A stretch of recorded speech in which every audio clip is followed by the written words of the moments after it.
네, 먼저 타이종의 이종지에라는 야시장 모습입니다. 제가 하나하나 안 세어봐도 한 수백 명 펄 스퀘어 정도는 되는 것 같은데요. 이렇게 여러 멍이 나눠 먹는 호거식당도 최소 4달에서 5달치의 월급인데요. 나는 이 벌금 못 내겠다, 대만에서 나가겠다. 네, 안녕하세요. 대만 이야기 전하는 바른의 곡생활입니다. 어제 한국 뉴스에서 대만에서 자가격리 중이던 외국인이 컵라면에 물을 받으러 갔다가 벌금 400만원을 맞았다는 뉴스가 화제가 됐는데요. 이 이야기 자체도 화제거리였지만 이거와 더불어서 대만의 방역도 다시 한번 한국에서 이야기거리가 되고 있는 것 같습니다. 그래서 오늘은 대만 방역의 현재 상황에 대해서 다시 한번 살펴보는 기회를 만들어 봤는데요. 최대한 사실만 전달할 테니까요. 상황이 어떤지는 여러분께서 직접 판단하시기 바랍니다. 그럼 곧바로 시작하겠습니다.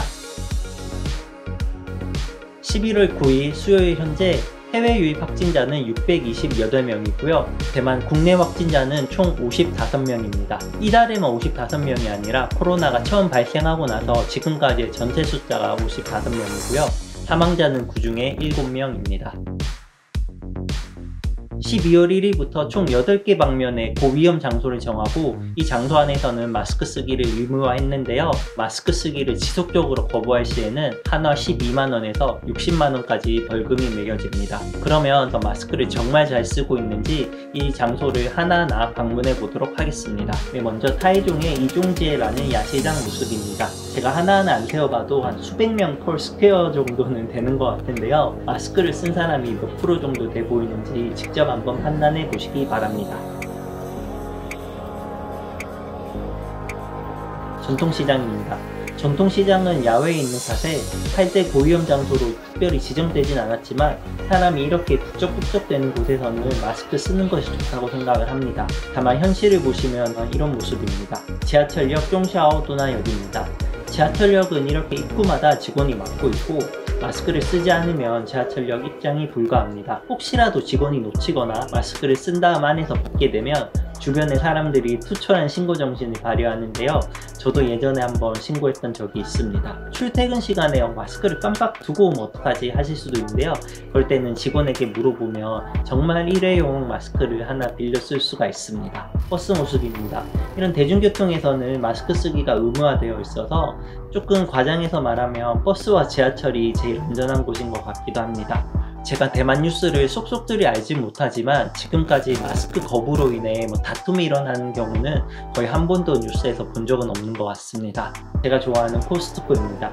회원가가 한국이나 미국보다 아주 조금 더 비싸긴 한데요. 코스트코 같은 경우는 시식 탓에 이렇게 벗었다가 안 쓰는 경우가 조금 많이 있는 것 같고요. 입구에서 제지를 하긴 하지만 사람들 간의 간격이 벌어진 곳에서 마스크를 벗는 경우는 간혹 있는 것 같습니다. 우체국입니다. 대만 국민과 영주권자에게 발급하는 코로나 소비 쿠폰을 받으러 왔는데요. 우체국 안에서는 100% 마스크를 쓰고 있습니다. 여기는 세금을 처리하는 또 다른 관공서인데요. 여기도 마찬가지로 입구에서 체온을 재고 마스크는 100% 쓰도록 되어 있습니다.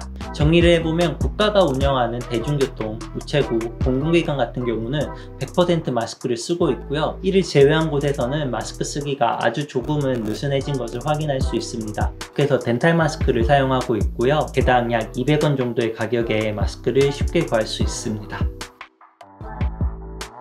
공식적인 정부 발표에 따르면 해외 유입 확진자가 628명, 코로나 발생 이후 지금까지 국내 확진자는 55명에 그치고 있습니다. 이마저도 거의 반년 이상 국내 확진자는 나오지 않고 있는데요. 이 이야기는 영상 마지막에 조금 더 이어가도록 하겠습니다.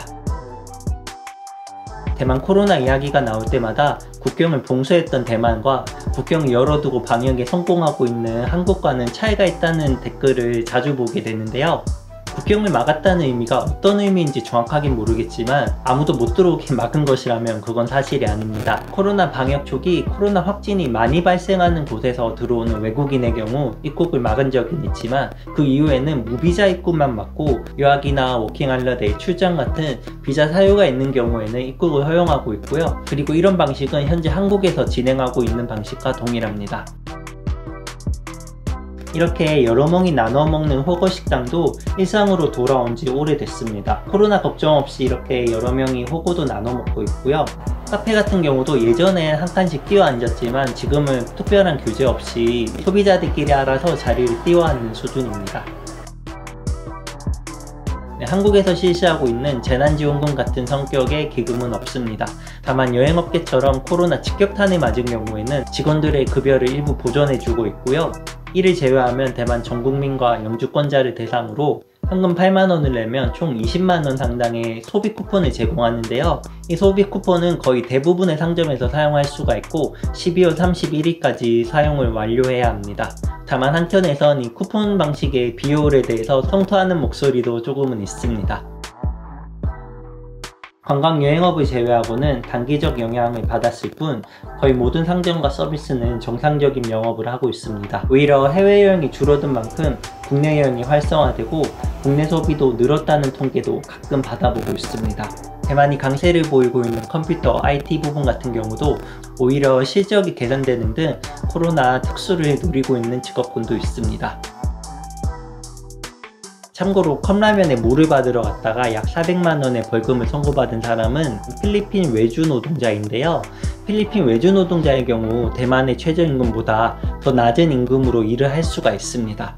제가 생각하는 게 맞다면 최소 4달에서 5달치의 월급인데요. 나는 이 벌금 못 내겠다, 대만에서 나가겠다고 해도 이 벌금은 무조건 납부해야만 대만에서 출국을 할 수 있습니다. 예전에 한국 국적의 중국 동포도 까오슝에 왔다가 격리 위반을 해서 벌금을 내지 않고 버텼던 적이 있는데요.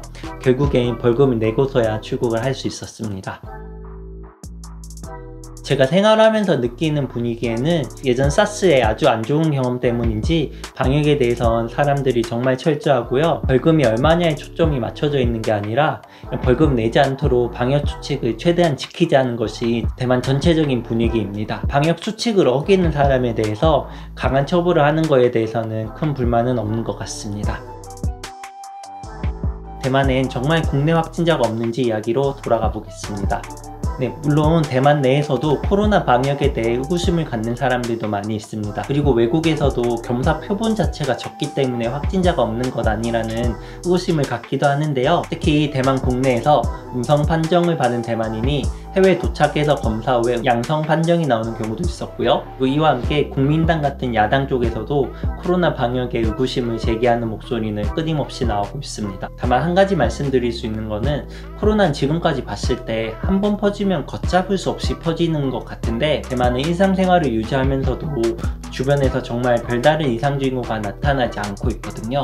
정말 확진자들이 도처에 숨어있는 상황이라면 이렇게 일상생활을 하는데도 코로나 문제가 전혀 없을 수 있는지는 제 개인적으로는 조금 의구심이 듭니다. 그래서 저는 개인적으로는 대만은 코로나에서 정말 안전하다고 생각을 하고 그래도 혹시 모르기 때문에 마스크는 웬만해서는 항상 쓰고 다니고 있습니다.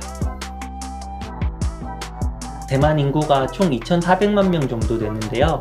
대만 방역당국에 따르면 총 1,500만 명분의 백신 계약을 마쳤다고 합니다. 어떤 회사와 얼마의 물량을 계약했는지는 아직 발표하지 않았고요. 우선 접종 대상도 대략적으로는 의료인과 노약자를 먼저 하고 있다고 하는데 순서가 어떻게 되는지도 아직 정해지지 않았습니다. 기본적으로는 내년 3, 4월에 백신 접종을 시작한다고 하는데요. 정말 이게 계획대로 진행될지는 다시 한번 지켜봐야 할 것 같습니다. 지금까지 대만의 코로나 방역 최근 상황을 다시 한번 살펴봤는데요. 대만이 방역을 잘하고 있다거나 방역에 성공했다 이런 말씀을 드리는 게 아니라 최근 한국 뉴스에서도 코로나 방역 이야기가 몇 번 나와서 현지에서 어떤 상황인지 그냥 다시 한번 여러분께 말씀드리고 싶었습니다. 한국의 최근 상황이 그렇게 좋지만은 않은데요. 여러분들도 정말 지치지 마시고 여러분들 그리고 주변 사람들 모두 코로나로부터 안전하게 지키실 수 있도록 제가 정말 기원 드리겠습니다. 오늘 영상 시청해주셔서 감사하고요. 다음에도 더 재밌는 대만 영상으로 찾아뵙겠습니다. 감사합니다.